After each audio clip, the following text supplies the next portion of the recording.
Acho que tô falando muito rápido. Se estiver falando muito rápido, avisa aí que eu diminuo na edição. Mentira.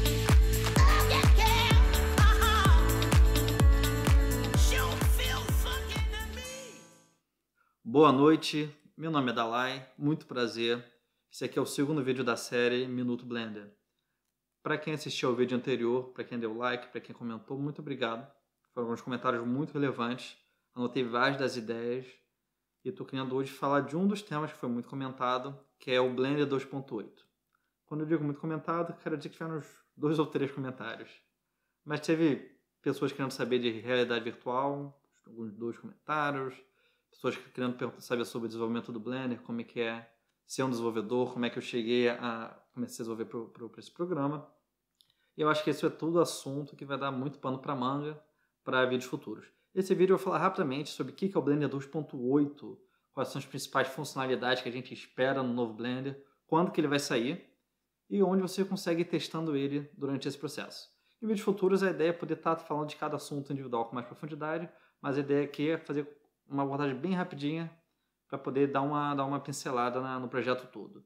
Em 2015, em julho de 2015, Tom Rosendahl, chairman da Blender Foundation, criador do Blender, fez um post no code.blender.org, o site, o blog, canal principal de notícias mais frescas da Fundação Blender, sobre o que vai ser o Blender 2.8 Workflow Release, ou seja, a versão do Blender toda voltada no processo de trabalho, em você repensar como que a gente espera que o artista encare o programa e como que o programa pode responder a isso. Existem algumas funcionalidades principais que vão entrar nele, vamos falar delas. Primeiro, camadas e coleções. O Blender, para quem já usa o Blender há um tempo, você sabe que tem aquelas 20 botõezinhos ali embaixo de cada uma das viewports dele. São os layers do Blender. Para quem já trabalha com AutoCAD, SketchUp, que são programas de onde eu vim, ou mesmo as Maya, 3D Studio, outros programas da indústria, estão acostumados com outro tipo de camadas. Normalmente você está acostumado com aquela opção de você ter um menu que você abaixa, cada objeto você põe numa camada, você esconde a camada, desesconde. O Blender, assim como em tantas outras coisas, tem o seu jeito particular de fazer isso. São com essas 20 camadinhas. O problema é, as camadas não tem como ter nome, as camadas não tem como se expandir para além das 20, as camadas elas têm um uso muito limitado, que é simplesmente esconder e fazer um objeto reaparecer. Então a ideia para o Blender 2.8 é você poder ter objetos organizados em coleções. Por exemplo, eu tenho uma coleção só com meus personagens, uma coleção só com meus cenários, uma coleção só com a armadura para animação do personagem. E você vai montar camadas de renderização, são os render layers que a gente tem. Eles meio que continuam, só que cada camada dessas de visualização, de renderização, ele vai ter uma série de coleções associadas a ela. Sendo que a mesma coleção vai poder estar em camadas diferentes. Com isso, e resumindo bastante, a ideia é que você vai poder nomeá-los do jeito que você quiser e você vai poder organizar sua cena de maneira mais intuitiva e lógica e hierárquica. Você pode ter a camada casa e dentro da camada casa ter a coleção quarto, ter a coleção sala, ter a coleção cozinha. E você pode ter isso em diferentes render layers ou não. Enfim, essa é uma pincelada. Depois eu faço um vídeo só sobre isso, se vocês tiverem interesse. Outra coisa que vem associado às camadas e coleções são os espaços de trabalho. Em inglês, workspaces. A ideia do espaço de trabalho é que você vai poder abrir seu Blender, você vai ter uma série de espaços de trabalho configurados exatamente para uma tarefa. Não só as ferramentas que você vai ver vão ser voltadas a essa tarefa, como também os atalhos que você vai poder usar, os add-ons do Blender, os plugins que você vai ver visíveis.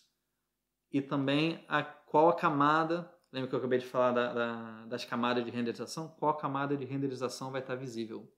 Então, imagine que você esteja trabalhando com impressão 3D. É uma coisa que no Blender tem funcionado muito bem.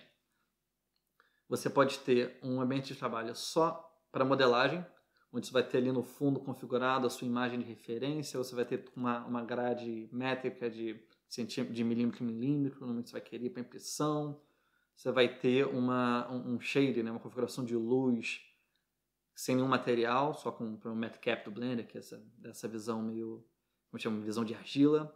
E imagina que você vai ter uma outra camada voltada só para um render que você vai compartilhar na internet. Os mesmos objetos, ou talvez não os mesmos objetos, você não vai ter as imagens de referência, vai ter ali só o objeto que você modelou e uma luz especial para você poder fazer aquela girada de mesa, o turntablezinho, só para mostrar.